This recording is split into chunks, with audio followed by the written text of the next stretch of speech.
তাহলে আমি একটা কথা জিজ্ঞেস করবার চাই আপনার কাছে, ঠিক আছে? ভালো করে কিন্তু কইবেন, হ্যাঁ, আশা কথাটাই কইবেন, দিল খুলে কইবেন। আচ্ছা, ভোটটা কারা দেন যায়? উপযুক্ত যে কি জিনিস পারে জানাবো। দেন তো নাকবই। হ্যাঁ তারপরেও মানে ভিতরে থেকে কার নিকে বেশি মহব্বত লাগতেছে, বা ওটা তো দেখে তিনজন তো যোগ্য ব্যক্তি, ঠিক আছে? ভিতর থেকে কারে ফিলিংস করতেছে যে অমুক রে ভোট দিব আমি, তাই না ভাই?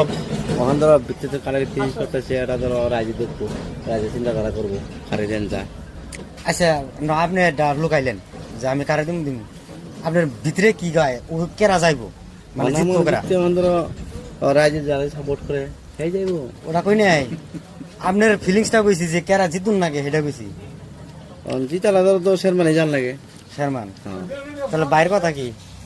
শেরমানি কোথায় যাইবো, যেটা মানে হাওয়া, যেটা মানে মানুষের যেটা আলোচনা বিলোচনা করতেছে, হ্যাঁ, তাতে শেরমানি বিপুল ভোটে যাবো গা, এমন একটা আন্তা চাইতেছে, অনুভব হইতেছে। শেরমানের বক্তব্য আমরা কোনো না কথা না, না, আমরা যে কিন্তু শেরমানের, আসলে মানে যোগ্য ব্যক্তি। হ্যাঁ, তাই না?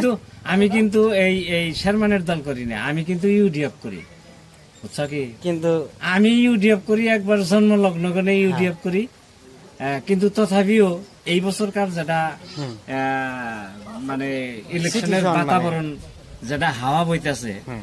ওই হাওয়াটাই কইতাছে যে শেরমান সাহেব বিপুল ভোটে জয়যুক্ত হবো।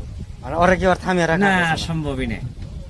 আরে জিত তার মানে কারণ ওর আছে, দ্বারা- ওটি একটা মানে যোগ্য ব্যক্তি ভাই, হ্যাঁ, যোগ্য ওটি ব্যক্তি। বহুত কাম করছে। হ্যাঁ।